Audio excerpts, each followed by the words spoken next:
Hi everybody, and welcome to your daily tarot reading for Monday the 15th of July 2019. Thank you for joining me. It's a pleasure to be with you today.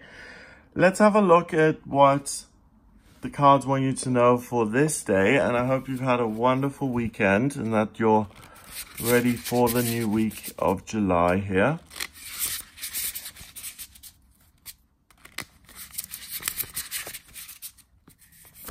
We have the Fool, the Daughter of Pentacles in reverse, and the Eight of Cups in reverse. Now, the Fool is the first and the last card of the major arcana. And what I'm being told intuitively is that it also is the world, because if you look at this 0, it's also a perfect circle and it's completion. So the Fool is an idea that takes on a life of its own before it's actually manifest into an idea. It's something that comes before an idea forms. It's that spark, it's that unknowable spark of energy that comes from the universe that then leads to something new, like the birth of a new chick here. So before your parents decided to have you, they decided maybe that they wanted children. So before you even existed, there was an idea of you. And then they would have worked to create you. So the Fool is that idea, the notion of what could be before it even exists.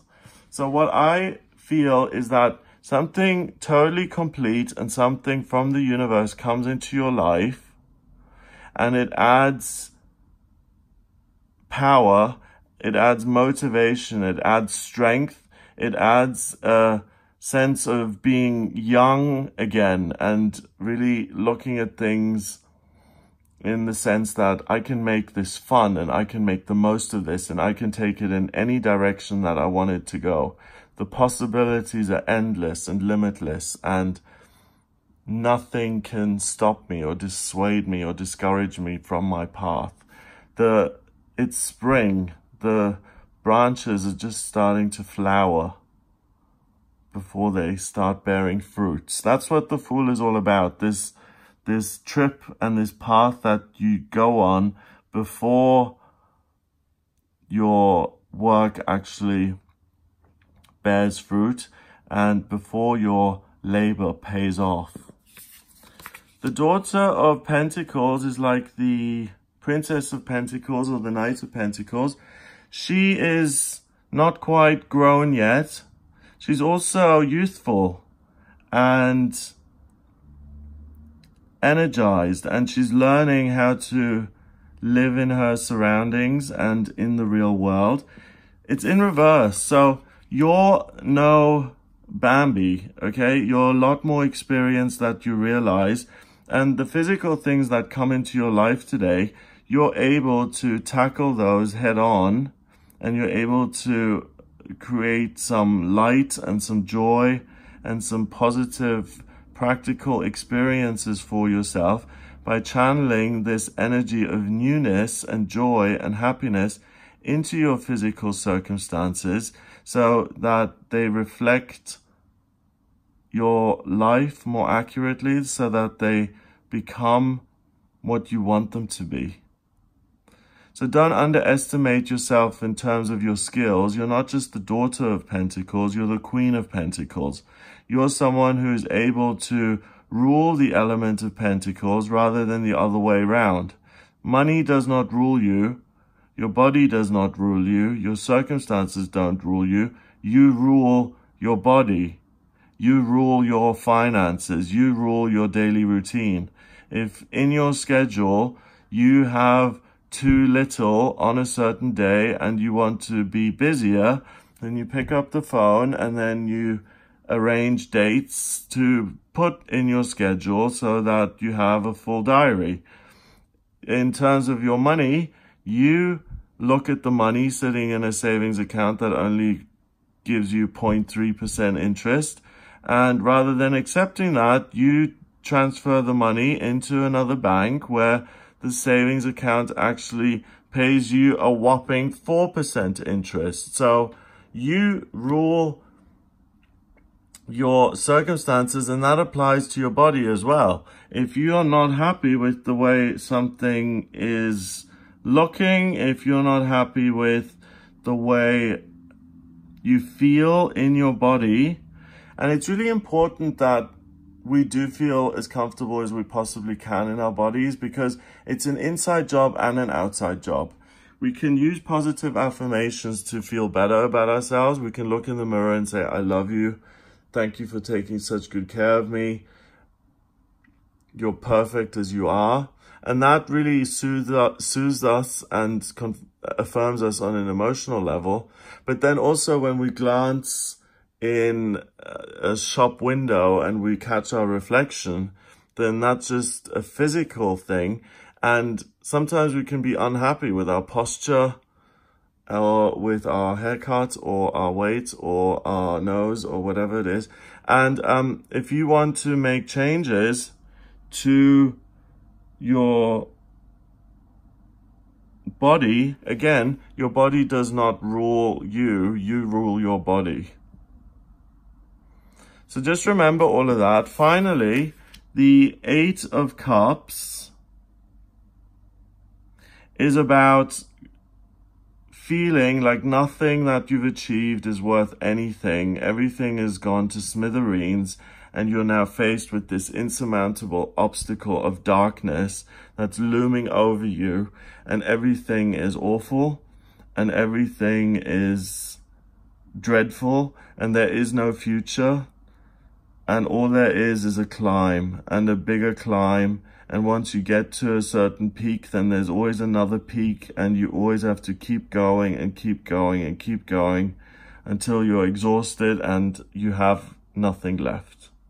It's really a card that represents despair in this deck, and a sense that, you know, everything has been taken from me, all the good times are over, and now all I'm presented with in life is a struggle and a lonely journey to the top, which is unattainable because I don't have the energy to make it.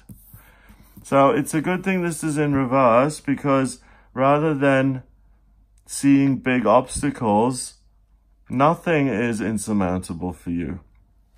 These cups are full, and they're pouring you, or they're pouring spiritual, joyous, fresh, new life onto you, and things that seemed like mountains are nothing. You snap your fingers and you just make them disappear. Faith can move mountains. It's like when you, when you're really exhausted and you've been working without a break for like 4 months, and everything just seems really hard, and you really, really struggle. And then you take a week off and you come back re-energized, and your batteries are recharged, and you come back fresh and new with a different perspective. And things that completely left you on the floor when you got to the end of those 4 months, and you were just like burnt out, and certain things took you 3 hours because you were just so tired.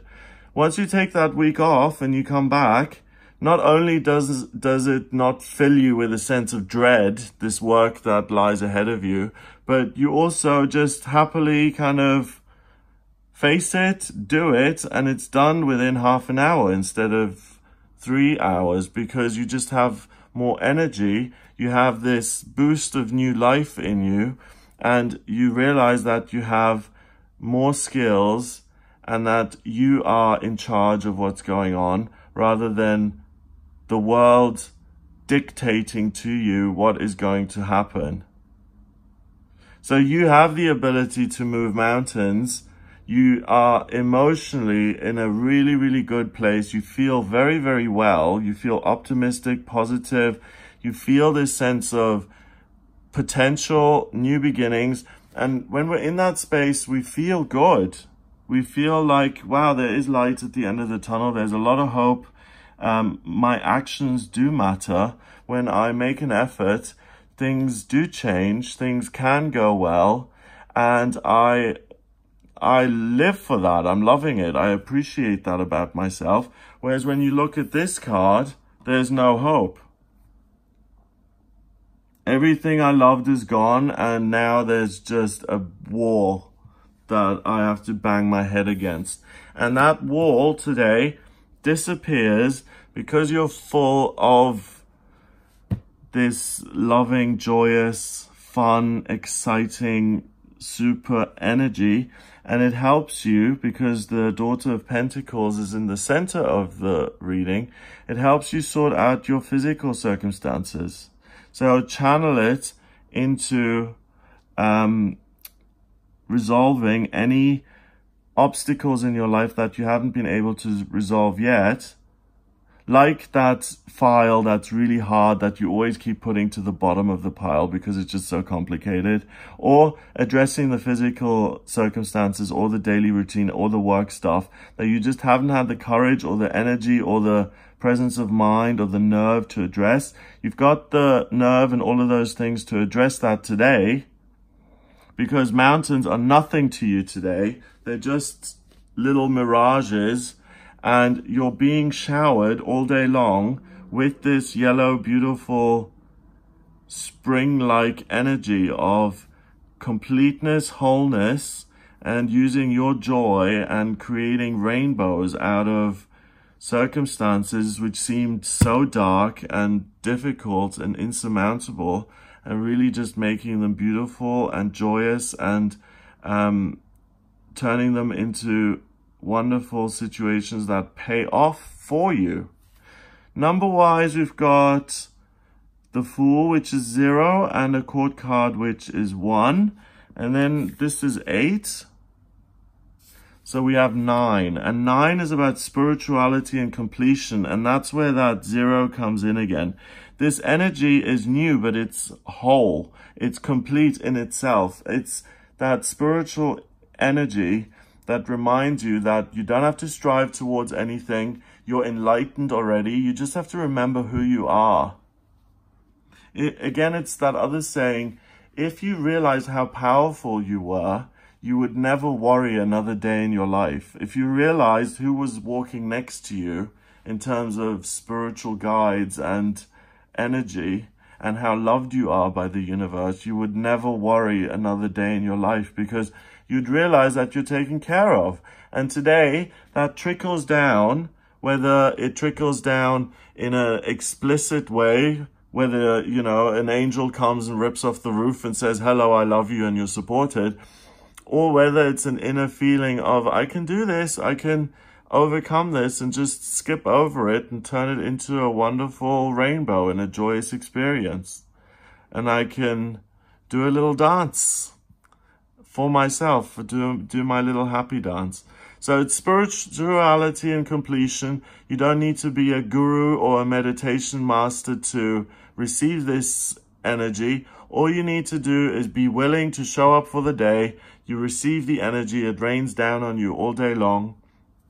And you just have to be willing to accept it and accept the help and accept the motivation and joy and positivity. And I think most of us are very open to receiving that kind of energy when it's made available to us. So have a wonderful day. If you would like a personal reading with me, please get in touch via my website. It's gregoryscott.com. Click on the Readings tab to order your reading. I use the tarot, astrology, and numerology in my personal readings. To draw up your astrology chart, I use your place of birth, date of birth, and time of birth. If you don't have the time of birth, then order a chart rectification with me. That's a process where I work out your time of birth. Once I have that, I can draw up your chart, and it's a snapshot of the sky at the moment you were born. It tells me everything about you, your life purpose, your vocational aptitudes, where the ego tries to sabotage you, what your strengths and weaknesses are, what's destined for you in love and health and romance. I don't have any medical qualifications. I look at it via the astrology, where the best place is for you to live, what's destined for you in relationships and fame and spiritual progress and money and communications and family. I also can use the tarot in the predictive astrology to see what's coming up in future for you. And I'm an intuitive astrologer, so I use all of these divination systems and I listen to my intuition as it gives me guidance while I'm interpreting the symbols. I also listen to what my intuition tells me. So if you have any questions or you need some guidance or you've got a decision ahead and you want to just have another pair of eyes to look at it with, then please do order a reading with me, gregoryscott.com. Have a wonderful Monday and a wonderful start to the new week here, and I'll speak to you tomorrow.